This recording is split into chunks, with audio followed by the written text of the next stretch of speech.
everybody. We're experimenting with video today here on the Fractional Forum. Welcome to the show, everyone.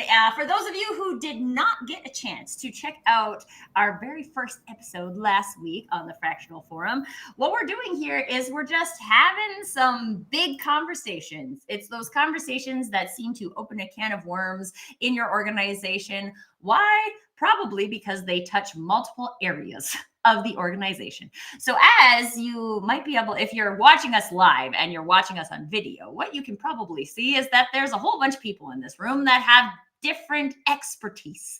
And so what we're going to be doing today is we're going to be taking an actual business problem and we're going to talk about it. We are not going to solve it in an hour because I don't think any of us believe that complex problems can be solved in an hour, but we can open the door to solutions. So this is what we're going to be doing today.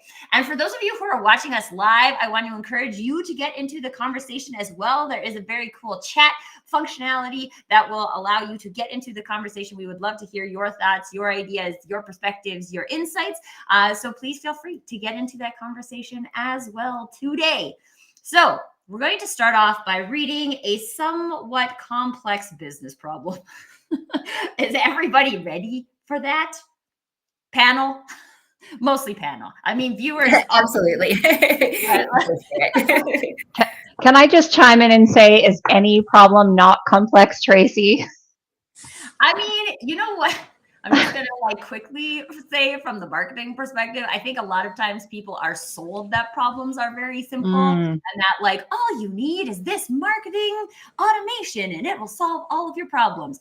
But at the end of the day, no, I don't think any problem is not complex. And when we pretend that it's simple and then we get a simple solution, and then especially if the simple solution doesn't end up fixing the problem, probably this is something that's a little bit bigger and worth a conversation with diverse perspectives, because one of the things I found interesting about these conversations is there's not really a clear root cause, right? Like, even though we're all representing different kind of departments, it hasn't yet been this is an HR problem, right? Like, just take this HR and run with it and fix it.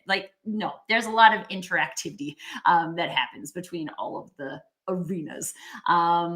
So I don't know. Did I answer your question? Let's just pretend, for sake of this show, that all problems are complex. But I will tell you, the one we are going to go through today is not complex.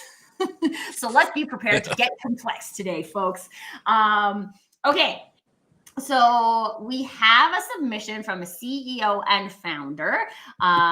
It's a small business with 45 employees in the custom manufacturing industry. So here's what they've shared from a business challenge perspective. The challenge, we lost Tim. Oh, get him back when he's back. Tim already knows the challenge, I guess. There's no sales challenges involved. So he's on this sales one. is never a problem. Complex enough. I was going to say he must have gotten a sales call, because as we all know, sales responds within 2.5 seconds. Yeah, set the tone there, Tim. Okay, so anyway, back to the business challenge. The challenge I'd like the Fractional Forum to tackle is our struggle to scale sustainably due to operational inefficiencies and misalignment between teams. So first of all, let's just take that as an assumption. Specifically, we've had difficulties in managing project timelines, balancing workloads across departments, and maintaining consistency in delivering on our customer promises. There's a clear gap between sales commitments and what operations can realistically deliver, which is creating tension internally and disappointing our customers externally. So they've also shared some impacts on the business and their own personal well-being as the CEO and founder. It says this issue is leading to bottlenecks in production, higher than average employee turnover, and a decline in customer satisfaction ratings. Personally, it's taking a toll. I'm constantly stepping into day-to-day operations to put out fires, which means I have little time to focus on strategic growth or even my personal life. It feels like we're running in circles rather than moving forward. We've tried a few things, such as implementing a new project management tool and hosting weekly team syncs to improve communication. The project management tool helped marginally, but wasn't adopted fully across teams. I don't know if anybody's heard of that happening before. That's totally uncommon, right, Keith? Yeah, first time that's happened. Yeah.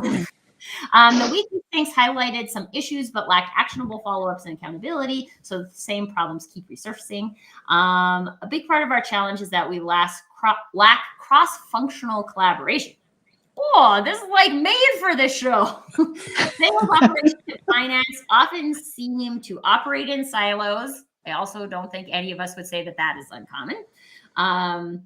With each team focusing solely on their own KPIs rather than a shared vision, I suspect there's also a deeper issue with how we define and measure success as a company, but I can't pinpoint it. I'm looking for practical, actionable strategies that address both the tactical and cultural aspects of this problem. I'm also curious about what benchmarks or metrics we should track to ensure alignment as we scale. Does this give you enough context? How much time do we have? I know, right? This is only an hour-long show. I was going to say, we will focus on this issue until Christmas. Thank you to the CEO who has very kindly given us their burning issue. I want to go first. So go back to the very first sentence or second sentence. Misalignment, everything, silos, the bottlenecks, the PM tool, the lack of adoption, everything goes back to misalignment. So, Vered, this is what I'm feeling in some of the organizations I'm working within. Well, it's great to have a vision. It's great to have a mission, a BHAG, whatever, depending on, your influences, what you're calling it. But alignment comes through values, because values are like where things start to become actioned. So I mean, I would start at that conversation, and I don't mean like sit there and be like, let's go through the values on our wall, but is everyone aligned on the way they should be working or could be working? And does everyone want to even do this in the first place? Like, I mean, we all want to scale, because why do we want to scale? Because we want a larger impact, right? Me as a person, as one, I'm going to have less of an impact than if I have 10 people aligned behind me, right? You amplify. That's what we're doing here. Amplification by 6, right? So if you're not, you have to have an intention and then focus, but it's all through alignment. So there's my, that's my grade. That's the first thing I wrote down on my Post-its, like misalignment.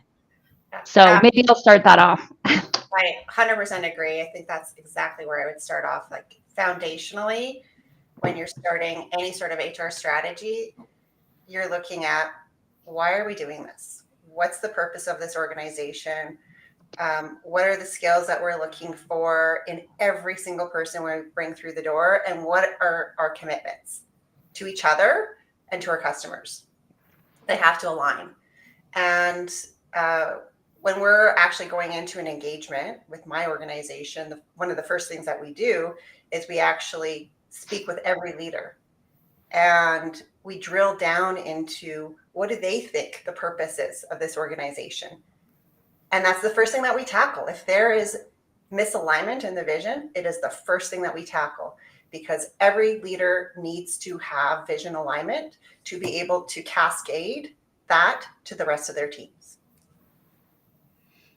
Yeah, and I think like one of the things this makes me think, it's funny because I actually referenced it on my Crazy Stupid Marketing show yesterday too, is that alignment on what we're doing here. And not because every single participant in the organization is doing the exact same thing, but everybody knows why I come to work in the morning. So when you ask the janitor at NASA in the 60s what they're doing, we're putting a man on the moon. That's what we're doing. This is what we do here. And I might clean the floors and clean the toilets, but we are putting a man on the moon. And I think this is something that I think it's something that is always there from an underlying perspective. And we have these actions to like create vision and mission and put it on our website and put it on our wall and put the values on our wall and make sure our employees memorize the values. But I feel like there's a breakdown in the like livedness of it. So like, I know all of us, I'm sure, have experienced this concept of misalignment. So I'm wondering from a like lived values or lived actions perspective, if anybody has thoughts on how we can make progress on that, because I think a lot of the literature, I used air quotes for people who are just listening, the literature tells us to do the things and people have done the things, but yet it's still not living in the organization. So, Carolyn, you keep getting closer and closer to the camera. I do, because I think money talks, right? And so that I think is part of the thing that's disconnected there. So they kind of mentioned KPIs, but if you really think of that misalignment there, look, they have 45 people working at the company. They're employees. They're not volunteers. And I bet if you were to actually look at what they're rewarded based on, the salespeople probably have absolutely no financial incentive to be providing a notice with operations and capacity planning with operations. So one of the things that's really tricky with a company is, are you going to pay people based on their individual performance? It sounds like the founder of the company really wants the company to be scaling and growing their bottom line collectively. And it doesn't really sound, when there's misalignment, I usually look at the money and kind of say, do you actually reward the operations people based on that? Do you reward the sales people based on just the sales that they actually close, or based on the actual, is there anything linking their compensation to the company-wide success? And I think money is really where I end up looking to kind of say, we talk about these values, we talk about this mission, but if you're fundamentally going to pay people in a way that is misaligned, I think it's magical thinking to think that that people are somehow going to behave in a significantly different way. Now, I bet Tim is going to have some thoughts on this, so I'm really curious to hear from him in a second here. And I don't think it's necessarily like an easy formula to go through, though, because fundamentally it kind of goes back to, like, remember school days where you'd have a group project and, you all get the same grade, and it's like, well, what do you do when someone else isn't kind of carrying their weight? And that's what can happen in a company too, is like where you want everyone to be aligned to a common, what we call EBITDA goal, or kind of like a bottom line goal. And we want some of that to be part of people's compensation. It becomes the, like, what do you do with the departments that are maybe not kind of pulling their weight, or you perceive as not pulling your weight? But before diving in, I'm definitely curious to hear, Tim, because I bet that you've got definitely some thoughts around a lot of these different sales pieces too. Well, can I just add one thing? And that is, Carolyn, you are like our favorite type of person in finance from an HR perspective. Compensation should be tied to the behaviors that you want to see in your organization. So thank you. Exactly. 100%. We are aligned. We're aligned here too in sales. And that's really important to make sure that you have that alignment on compensation, on performance. And so that there's a vested interest in sales to make sure that we can deliver. And there's a vested interest in delivery in whatever form that takes in the organization in sales. And some of that alignment that Lindsay talked about, I think about silos, and sometimes we just refer to sales as this nebulous, nameless, faceless group, or operations as this nameless, faceless group. And that drives me nuts when I go into organizations and they say that, right? Like, do you guys know each other? Have you gone out for a beer or a coffee? Have you sat down and just talked about life? And sometimes breaking down some of those barriers on a personal level leads then to creating alignment. I think one of the things I see here is this is very much an organization that's on a growth curve. You need to break down those barriers and create alignment by creating more collaborative meetings. So get sales in the project planning meeting, get somebody from project in the sales planning meetings. Sales job is to get out there and create capacity problems to bring in more work than we can do so the organization can grow, but we also need to be able to deliver on our promises.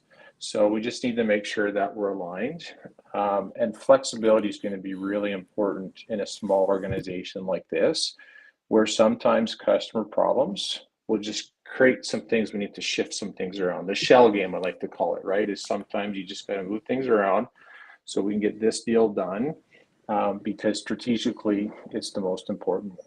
But that starts with breaking down the silos, getting people talking to each other, understanding the challenges that they're facing, and talking. And that will create some of that alignment through the values that Lindsay and Baird started talking about. I love what you're saying there, Tim. Like, I think that it all comes back to the people, right? And I think those relationships are so important. And, inherently, I believe that there is a little bit of friction sometimes, to that point that you talked about, between sales and operations. I once had an operations leader I worked with that challenged me, or challenged the sales leader of our organization to say, okay, I want you to make me as busy and uncomfortable as possible. And it was kind of a fun back and forth. But I think that if one piece is missing, which is the alignment, or also the trust, and building genuine relationships, so that when that push and pull happens, it comes from a place of trust, it comes from a place of empathy, it comes from a place where each party knows what the other one's doing, or each group knows what the other one's doing. I think that it can be a successful tension and a positive tension versus something that might become a little more hostile when things start to go sideways, or when that friction comes up. Like, would you agree with that, Tim?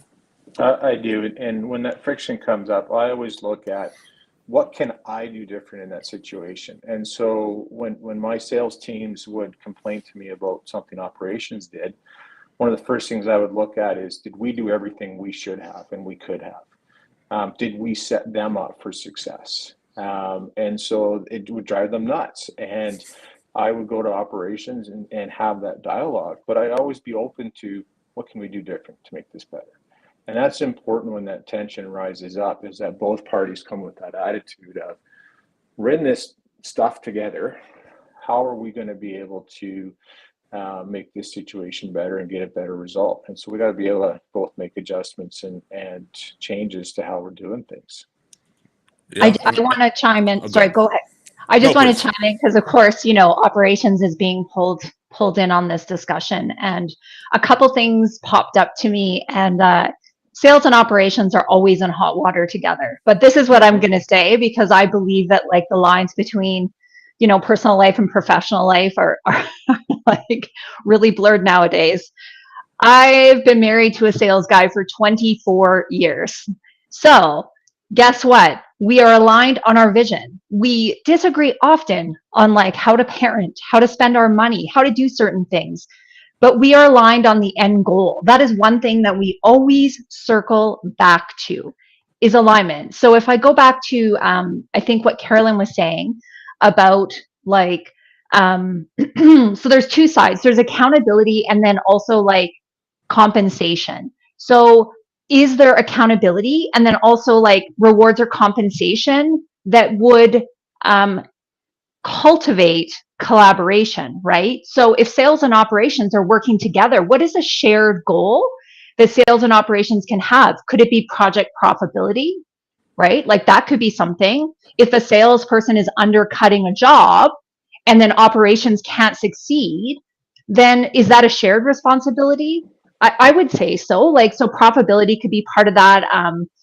Client satisfaction, churn rate, that's the thing. An operations person is also a salesperson. I always say this because all of Tim's work is going to be flushed down the toilet if we can't actually deliver on the project or the operations, right? Depending on what type of company you are.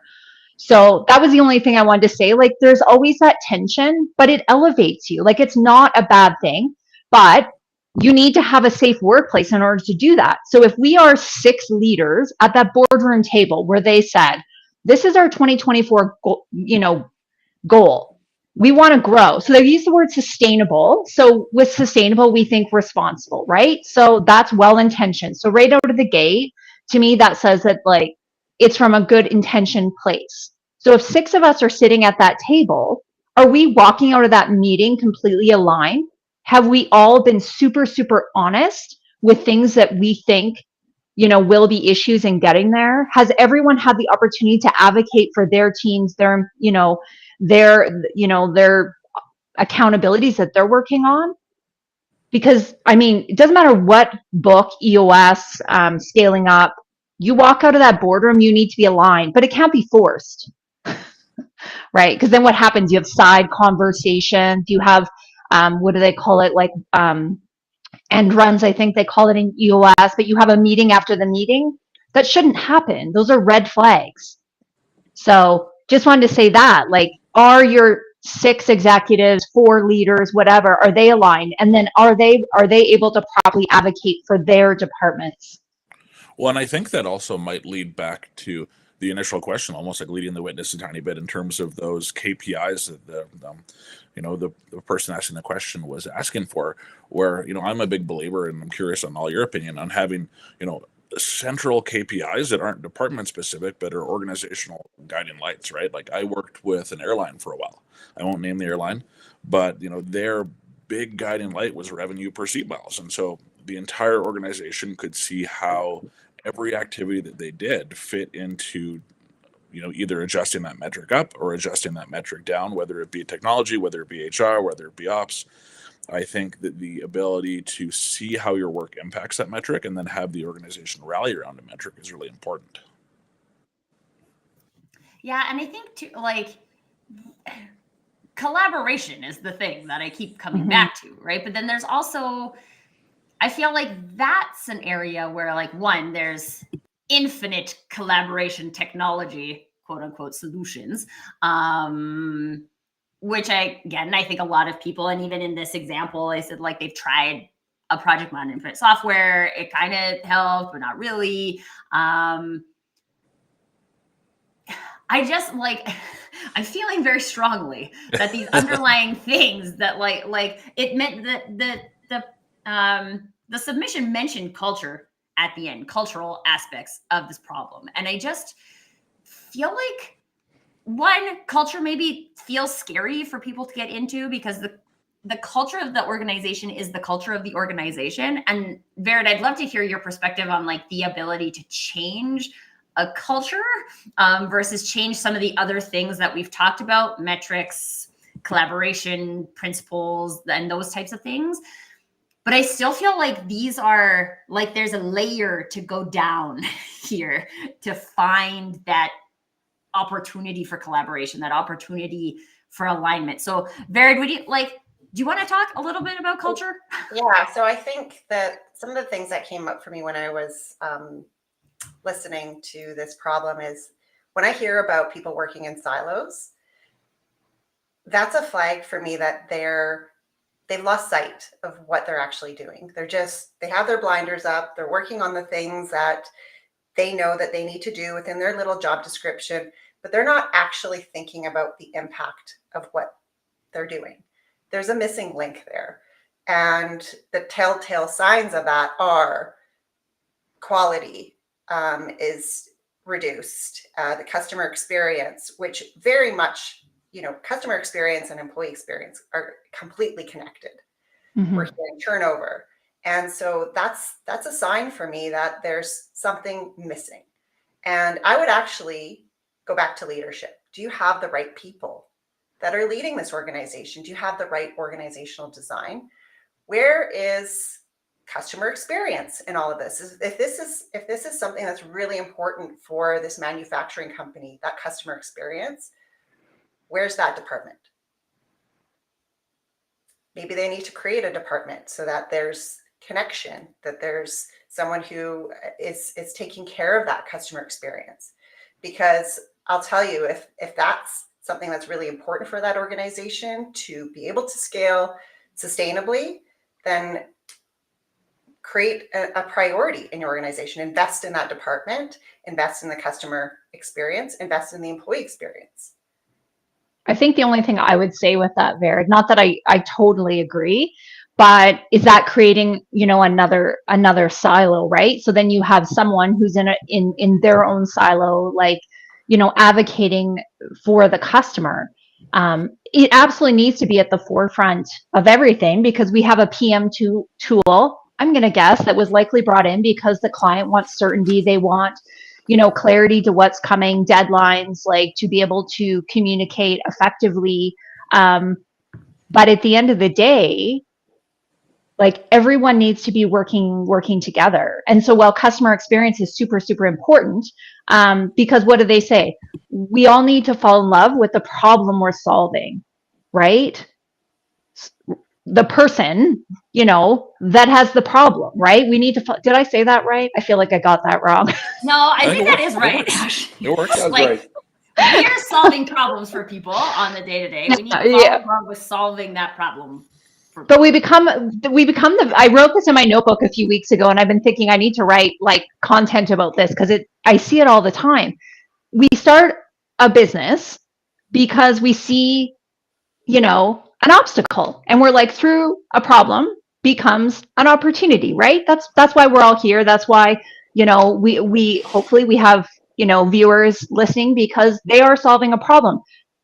Eventually you become the victim of your own success, and you're solving your inside your business problems. So like, you, at the beginning when you start a business, I think we all know so many business fail. Like, what do they say? Like 2 in like 10 succeed. And of the businesses that fail, quite often it is that like idea that you are doing a certain thing and you fall in love with it and you don't validate it. So what customer experience does is they validate that you're still on track to the problem that you're solving, right? That customer experience just like reinforces that. They come to the table and they're accountable to like ensure that you haven't lost, sight of that original intention to the problem that you are actually solving. So, I mean, that like, while it's super important, it can't be off the table if we haven't actually figured out how to work together. That's just another person at the table who is presenting, their very siloed thing. Well, we do have someone watching who is saying you are making good points, Lindsay. It's probably my husband. Just kidding. It's a mystery LinkedIn user. He would be mystery. Being like, good point, Sylph. Yeah, it's my AI, which I've named today Clint, as you all know. Totally joking. If we're able to break down those silos and have that customer experience role in whatever form it takes, to Vera's point, it really makes sure that we're doing things consistently from front to back. And in many organizations, small, big, doesn't matter, you're so dependent on an individual's efforts to do that customer experience, to create that great situation. Then you create inconsistency because I might be dealing with somebody different, or it might be a squeaky wheel getting some grease. But the customer experience role is so important to just making sure we have those consistent customer touch points so that the problem that we're trying to solve, we solve the same way.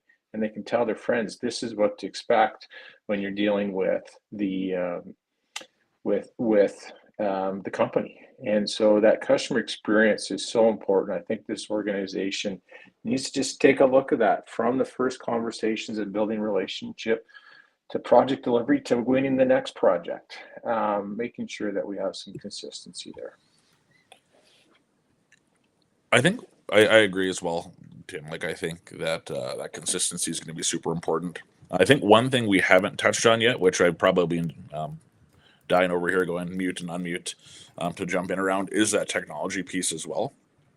I know that in the question they mentioned, they went out, they bought this software, they bought this fancy PM tool, hoping it would solve their problems. And I believe that they are not alone in this. There's a lot of organizations that think technology will solve some sort of underlying problem they have. And I think the thing that Barrett said right off the bat, clarity, is incredibly important still. And before they went out and bought this PM tool, I think that, technology doesn't solve a bad process. Technology doesn't solve a lack of clarity, and layering on technology can actually even amplify those problems sometimes. And we see this all the time in companies where if they don't have solid foundations and fundamentals, layering on technology actually brings people further apart versus closer together. And that could be everything from their collaboration tools to their PM tools to the fancy new AI bot named Clint. I think that the opportunity to take a step back, look at the underlying foundation, add that clarity before implementing these tools is really important. I don't know if anyone has other perspectives on this, but the technology piece, I look at it as actually making the problem worse at this point versus doing any favors to the organization. Well, one of the things, so all of the things that everyone is talking about, have you guys read this book, The Discipline of Teams? No, it looks interesting though. Highly recommend. So it's by John R. Katzenbach and Douglas K. Smith. It posits that there are two disciplines that a company needs to be able to master in order to like make collaboration and all of these things productive for them. One is the single leader discipline, which is by default what most organizations run on. I'm the single leader. I delegate things. You do the things. Everything rolls up to me. And there are some things that work with that methodology. And then there's the real team discipline, which is not a single leader. It's based on a core team of people doing things. And there's like shared work products, shared metrics, shared all of the things. And as everybody is talking about all these different like perspectives, it just is making me feel like there is an issue here. And so like anytime there's a silo, I feel like that is single leader discipline, right? Mm-hmm. Like we're saying, I can tell you what to do and you will do the thing and that will work. We will just do that. And we kind of touched on this last week in terms of, because last week the problem was framed more as an HR issue. And one of the things we talked about was that like, well, if we're just like, hey, HR, go deal with that, right? Like, and come back later and tell us that everything is sunshine and rainbows. It doesn't work that way because HR is connected to other things. HR is responsible for the people. The people work in all of the departments. It's innately connected to each other. And so what I keep thinking is that like, well, how do we break down this like single leader discipline when it's not working? Right? So I'm not saying like I'm a marketing leader, right? Sometimes I need someone to go and do a marketing thing. I need you to go and post on social media. I need you to go run this event. I need you to go send out an email. Sometimes there's things that work and the single leader discipline works well for that. But when we're talking about all of these like interconnected, misaligned inefficiencies, right? By nature, we've said it lots of times already, break down the silos. Break down the silos. But breaking down the silos requires us to not look at this from a single leader discipline perspective. It requires us to look at it from a real team perspective. So I'm not now the CEO and I'm the one with all of these problems and I have to delegate fixes to the problem. We are solving the problem. How are we solving the problem? And I think this is a conversation that isn't often being had in these scenarios. I'd love to get Carolyn's perspective because she's been backstage for a while. My connection's been kind of coming in and out a little bit there, but no, like I think I really see, like we think about all the different themes that we've heard about, right? From like the single leader discipline to the culture, to the silos, to the customer problems. All of those things are really symptoms of not having a shared scorecard, right? It seems like it's almost the equivalent of a bunch of kids playing soccer, but not on the same team, right? They're running in different directions.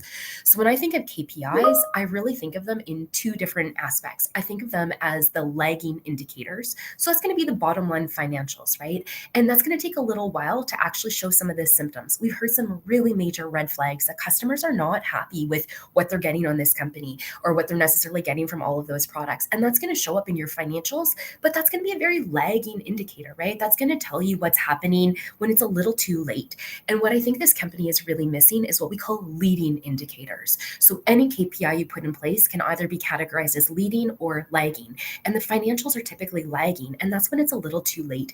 And where I think this company could get a lot of benefit is really deciding what are those leading indicators that they're going to say is the most important. And maybe that's going to be customer satisfaction. Maybe that's actually going to be collaboration to break down some of those silos, but really getting intentional, getting everyone around the room and saying, you know what, we need to choose 3 leading indicators that are really going to help us all come together, look at the same scorecard, and those leading indicators are what's going to be impacting your financials in a lagging aspect, right? And it's not that it's still a choice. You still have to prioritize, right? You could very easily, from everything we discussed here, you could come up with a list of 20 leading indicators. So you really have to still make some different choices on it. But I think that could make a really big impact on this company's bring everyone together and then decide what are going to be your three leading indicators to start making some progress on some of these aspects. I really like what you said there, Carolyn, about that. And one of the most powerful implementations I saw of that was when people sat around and said, here's the big hairy goal that we're trying to achieve, the BHAG, the big hairy audacious goal. And the teams would come up with their bet. If we do this, we're going to impact that BHAG goal. And so they came up with the leading indicators of what they were going to do to help impact that. And there was that buy-in. And they just made sure that they did everything they could on those leading indicators to achieve the BHAG. And they create this particular one, they created a whole bunch of awesome scorecards to keep score. There was Lego structures, there was beautiful scorecards. Like, they bought in 100% to this because it was the team buying into the process. And this is the metric we came up with. This is what we are going to do to make that big, hairy, audacious goal possible. Lindsay, I think you were trying to chime in. I was worried that we were going to get I was worried we were going to get too far away from my the thing I wanted to talk about. But thank you, Tim. You kind of kept us there. So Good. There's two things.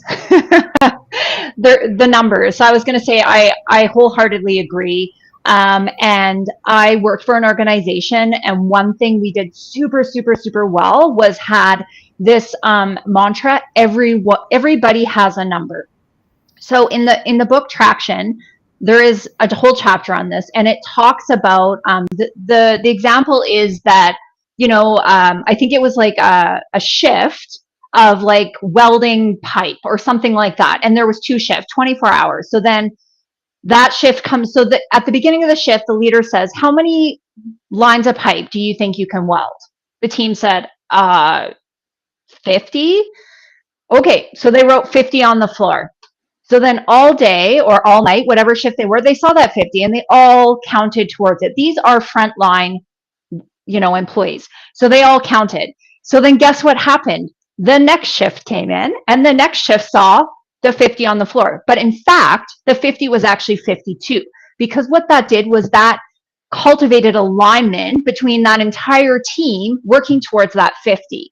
So then that 50, maybe they got 55. The next crew came in and said, what's that? And the leader said, because that leader was aligned to the other shift leader, that said, oh, guess what it is? It's this, articulated that. Guess what? The team went up to 60 or 65, and it went on and on. So numbers are one thing. And then the other thing I wanted to kind of point back to, by doing that, we're creating future leaders. As a leader, you need to create future leaders, right? Like, that is your goal, is to work yourself out of a job. And how do you do that? By creating future leaders, accountable individuals, good problem solving. You want them all to work together. The same organization that we had all of these numbers, which was fabulous, there was a leader who I constantly saw running between teams and departments, solving the problems. And I said to this person, I said, well, why are you doing that? Well, that's my job. And I was like, no, it's not actually. Like, your job is to actually teach them how to solve the problems. So if that department needs that department to work together to solve the problem, you are forcing the silo by running in between. And this individual also felt like she was completely overwhelmed, didn't have enough time. So it's like, let's remove that. So what do? You have to coach the conversation. You have to bring the two individuals together. You create the space for them. You start to, facilitate. And all of a sudden, you notice that person from that department walks by your office to the other office. They don't stop at your door anymore. Pretty soon you don't have a lineup out the door. And then the good news is, what do you get to do? Focus on strategy, vision, mission, impact, the big things we all love. So the power of like everyone has a number, and like you said, Tim, like the whole team and Carolyn, like they're all aligned. They're aligned on that one number, and everyone was actually part of that. It was super powerful. And I just want to kind of double down on the everyone has a number, not everyone has like 45 numbers, because because I think one of the things that we see a lot too, like from a technology standpoint, there's an opportunity to create dashboard slots, and you'll get these dashboard requests sometimes that they're like 4 pages long, and there's 5 other dashboards behind them, and I think that sometimes people look at the data behind it as a whole, here's all the things that we can do, but those can actually, once again, create more confusion if there's not alignment around, what is our guiding light? What is the number that everyone has? Or what are the 3 numbers? But it's not everyone has, here's the 4 dashboards that we have up on our wall that we pay attention to every single metric all the time. It's just impossible. And I think to maybe loop back some of the clarity that could come from having those KPIs and having those guiding lights back to how that could actually impact some of the other deployments from a technology standpoint, from a software, from a tools perspective. You can then all start to map out the processes and activities that lead in to contributing to that number, and then you can start to apply, well, how do these tools actually make an impact on these? Do they make sense, and are they getting us closer to that or further away from it? And then how do we actually put in place the legwork to support that goal versus just have a broad tool that kind of vaguely lines up with the problem that we have? Keith, I'm so glad you brought up the number, because I see that all the time in accounting too, right? Where it's so many different KPIs, and really the number is 7 plus or minus 2. So there's some really interesting brain science that's been done, and the working capital, I'm the finance person. The working memory has been really studied. And if you think about our brains, right? Our brains go way back to like back on the desert savanna time. Our brains haven't evolved that much. And when researchers have studied the brain, the maximum that you can actually focus on is 7, and they found some people that can do plus or minus 2, so between 5 to 9. So if you're looking at a dashboard and you've got 10 items on it, you've got to start slashing, because if you don't, all of the metrics just end up that people are no longer paying attention to any of them. So I think really like it's hard to really put a line in the sand to say like you can't exceed a certain number, but really if you're exceeding 9 metrics under there, you're diluting the impact of each and every single one as you go to 10, 11. And like you said, you see companies that go all the way up until 40, and it's like you have 40 priorities, you don't have any priorities. So yeah. So I want to ask Vered this because I don't know the answer. So Carolyn, you said 7 to 9, and there's a magical thing about numbers. I have heard, read, been told that there is the same thing when it comes to leading teams, that there is like a ideal number for a leader to the amount of individuals on their team in order to be successful as well. I would agree. I don't think I have read current literature on it, but I have observed, and I would say the maximum would be 8.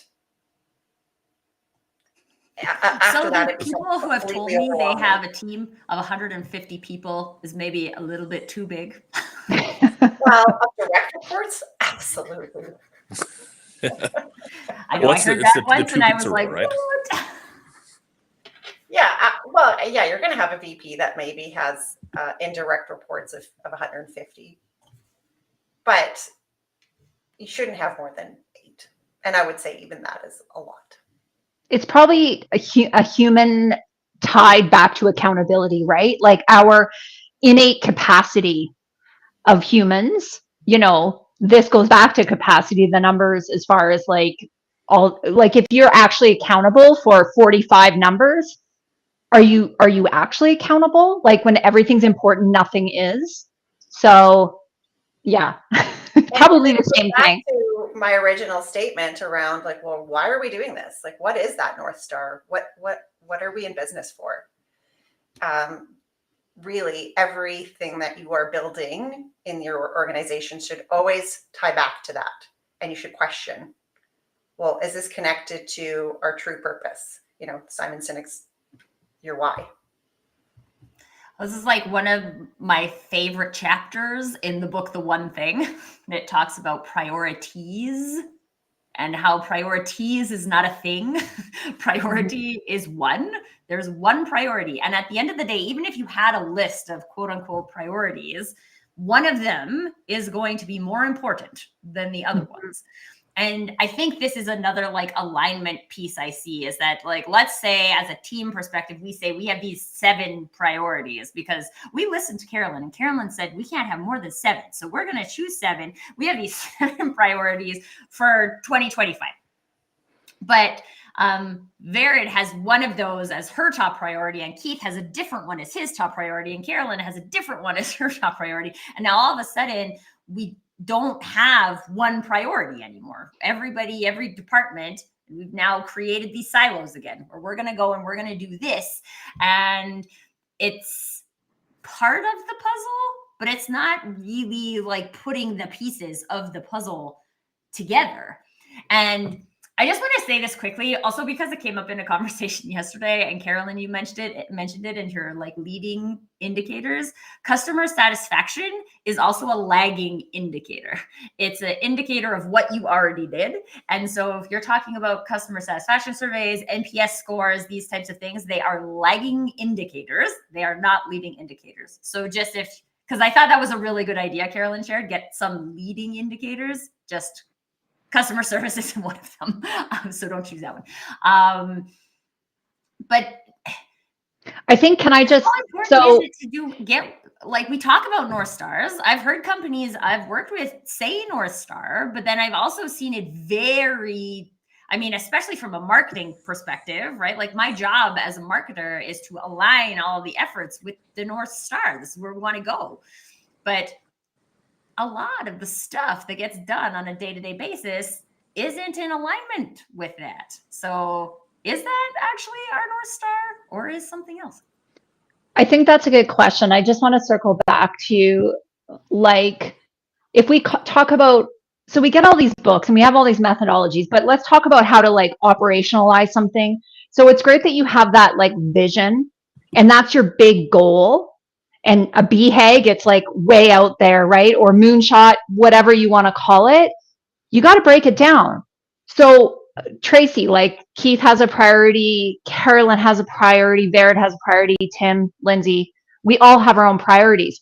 They have to intermingle to fuel up to that larger priority, right? So you've taken that big moonshot, that big goal, and you break it down. You know, I'm a project manager. We call that a work breakdown structure. It's actually not that complicated. You put the thing at the top, you get a board, post-it notes, and you put it all. So that's how the priorities happen. They happen in a collaborative environment. So yes, while there may be a scorecard that has 45 things, one person can only be accountable for 3, right? That is their focus, but the focus needs to be aligned with the larger focus. That's and the numbers need to be aligned with each other. So like if yes. I've got 3 numbers I'm responsible for, but one is in direct conflict with another one, then I can't actually deliver on all 3 of those because they are butting heads. Yeah. Yeah. And, okay, you guys, I really want to ask this question because I've been sitting on it for a while. But like, I want to hear how everybody feels about how ego plays into these things, because I feel like a lot of times, and it's very it's common in like corporate infrastructure that we are like moving into, and I think the concept of it and the beingness is something that people want to start moving away from. But I do still think that there's a lot of these things that end up being ego driven. And so like Keith, I'm actually like, what I'm thinking of predominantly from this use case is that we have this project management tool. We got this project management tool. It doesn't work for us, but we're going to stick with it because it's the thing that we chose. And while I'm not a big fan, like especially from a marketing perspective, like flip-flopping on things like every 30 days, like what's the difference between like being committed to a thing and like being egotistical about a thing? Yeah, no, and I think that there's a whole bunch of science that supports this too around people hate. People will do a lot of weird things to avoid feeling like they've lost something. And so, people will make decisions, and I believe this very strongly, with the best information that they believe they have at the time. And they might arrive at a point 6 months down the line and be like, oh, like crap, like I really wish I didn't make that decision. But I guess we're here now. And they'll continue sinking money and people and time and all of these things into decisions they made in the past that no longer fit their organization, because they wish that something were different, but they can't turn around, because then they'll lose the 6 months they've had in there. They'll lose the investment they made in the licensing or whatever that may be. Or even, I think from a pure ego perspective, they will be afraid that they'll look like they made the wrong decision to their team, and they're afraid to be vulnerable on that front. And so I think that one of the things that we also, from a technology perspective, have to really help people do is decouple themselves from the decisions they made in the past. I think we have to acknowledge that people make decisions with the best information they have at the time, but it's okay to move forward. And these are sometimes the things that are holding them back. And, in the case of the CEO, the project management tool, I don't think is the problem. I think that I would recommend taking a couple steps back, mapping out some of the process, making sure we have some clarity and some goals and everything beforehand. But I think that you can salvage the tool by getting some of that clarity in front. But I think that the ego piece sometimes, to your point, will just really hold people back from facing those hard truths, and that'll be the thing that slows it down. The other thing that I do want to mention on ego is that if you think about the rest of the team, I also believe that people want to do a good job every day. And if they don't have clarity, if you think about their teams that are contributing to them, they don't have clarity. If they can't go home to their families and say, hey, you know what, like I delivered X, Y, and Z. If they don't have that clarity of what is a good job or what is a bad job, then their ego, from just a personal satisfaction standpoint, is also being damaged each day they go into work, because they don't know if they're doing awesome or not. So that's my perspective. I don't know, Tim, if you wanted to jump in there. I saw you for off sure. mute, so yeah. So what I've seen happen sometimes is when that problem exists and you choose, or somebody above them chooses to go a different direction, the ego comes up again, because now we look at it and go, oh, we tried that once, it didn't work. And so to be able to critically look at it and go, what did we learn from that situation? Sometimes is looking internally and go, what didn't I do right? Or what didn't we do right in that situation? So that we can look at it and go, what did we learn? Because this organization probably needs some kind of project management tool. Maybe the way they're using it right now isn't the right one. Maybe it's not the right one, but they can't say, throw the baby out with the bathwater and say, we tried that once, it didn't work. And so really need to take a look at it and go, what are we learning from this situation? And what do we need to do? Maybe we just need to look at the people problem. It's a communication problem that they're trying to solve with technology, like you said very early on. Maybe it just in the wrong setup, or maybe it's the wrong tool completely. But look at the situation and go, what are we learning from this? And just be willing to put that ego aside and go, we made some mistakes. Let's fix it. Let's move forward with something that benefits everyone. Yeah, I'm just going to quickly hop in there because it's making me think of all of the CRM integrations that I've seen happen in my day. And like how a lot of times I worked for one company that had 3 different CRM systems in my tenure there. Yeah. I don't know if everyone's watching, but you should see Tim's face. It's not a good one. The problem isn't the technology, right? The problem is like, we don't know how we're supposed to use it. We don't have there's an underlying issue. And this is something I think specifically I've seen in marketing keeps people very surface level, right? Well, I just need to do more posts. I just need to use this channel. I just need to this. And like almost never is that the solution. It's something underneath. We have to look at this from a people perspective, from a systems perspective, from a values perspective. We need to go deeper. And it would be great. We kind of opened the show with this. It'd be great if it was as easy as signing up for an email service provider and then all of your problems were solved. But it's just not how it works. And I get frustrated on the daily because people are out in the world implementing quick marketing fixes. I used air quotes again. they're not quick. They're not fixing anything. They are doing stuff, but like if you were actually tracking that stuff against your moonshot, your BHAG, your North Star, not contributing, folks. So like, let's just, and this is where I always come to, like, let's just, okay, we tried it. It didn't, we realized it's not connecting to this. Like, let's let it go. If we are really committed to that North Star, let's go get that. And let's forget what we tried that didn't work. Anyway. So project management software, CRMs, they're a solution, right? Fractional executives, they're a solution. Again, like we all created companies because we have a unique way to solve a problem. I think individuals, so this ties into ego, and there's also, I think, an undertone here of power, but let's just stick with ego. Certain individuals, what is preventing them, as like them being person, company, is their inability to actually get to the inability and willingness to actually get to the root cause of the problems. So, you know, Asana could be the perfect tool for that organization. Salesforce could be the perfect tool for that other organization. Carolyn could be the perfect solution. But have they actually gotten to the root cause of the problem? And why does that tie into ego? Because it's really, really being uncomfortable with yourself, your team, your organization. It's a deep dive. And that's why, like, my tagline on LinkedIn is aligning what you do with who you are. And this is tying into like reaching your highest potential. You got to dig deep. Like if you want to really, really, really have impact, like if we talk about the individuals that have impact, they're not afraid to go deep. So.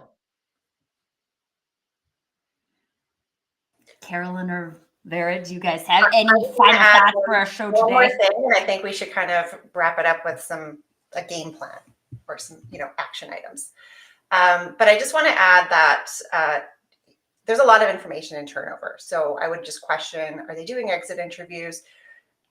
I would bet that everybody feels like they're actually doing what they need to be doing. But there's frustration. People are leaving. So they don't feel perhaps supported. Have we asked anyone, what do you need for us to be successful? Everybody wants to be on a winning team. They're not winning right now. They're exiting left. Mm-hmm. We haven't asked. That's a really good point, Vera, because if you look at this, I know a few of us on the panel are athletes, right? If you were a soccer team or a basketball team and you kept losing every game, you wouldn't go into every game and be like, let's keep doing exactly what we're doing because we're here to lose. No, we're not.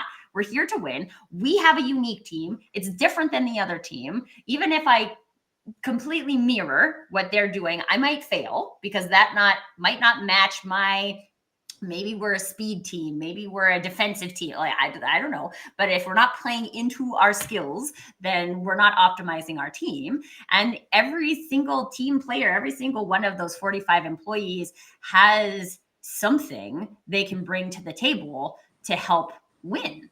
But I got to know the game I'm playing and I have to know how to win it. And if I don't know how to win it, and we're not going to all work together to figure out how do we win, then we're probably not ever going to get to the point where people want to be on our team. I mean, it sounds harsh, but it's kind of true, right? If we have that high of an employee turnover, I know I worked for an organization once where I would never send job openings to my friends because I was like, I wouldn't want you to have to work here. Like, it sucks. But that's just not what you want. So I see that we're at time here. So I think I would just sort of kind of look at like, how do we bring a scorecard together? Because no one wants to be on a losing team. So even if your leading and lagging indicators aren't perfect, put a scorecard together and start using that to drive unity and drive some kind of resolution on these various different topics. And if those aren't the right numbers after 3 months, be willing to go back and question it.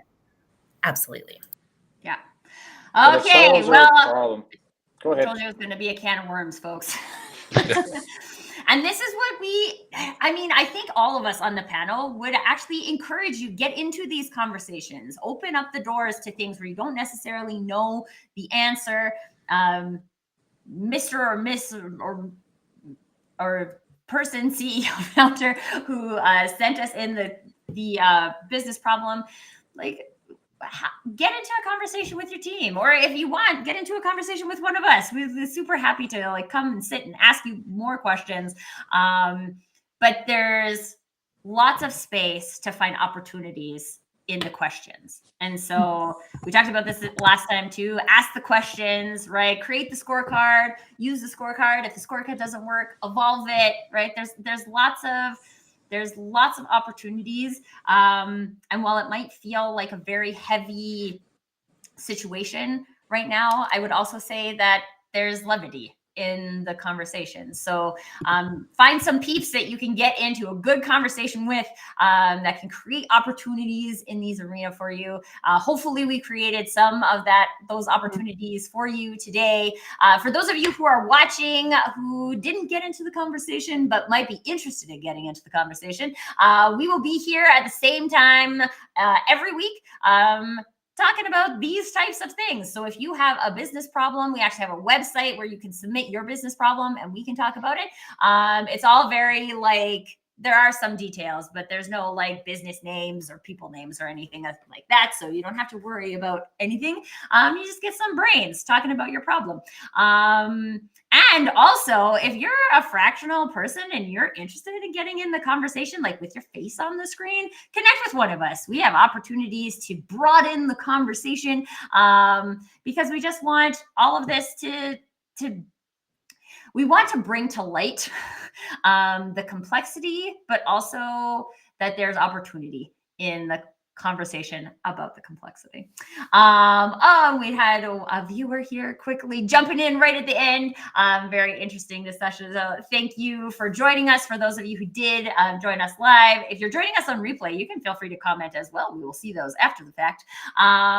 Or you can check it out on YouTube. The replay will be available on YouTube. If you're like, oh, I have a friend who needs to hear about this, hit us up on YouTube. We'd be super happy. I think with that, we're done for today. We're over on time.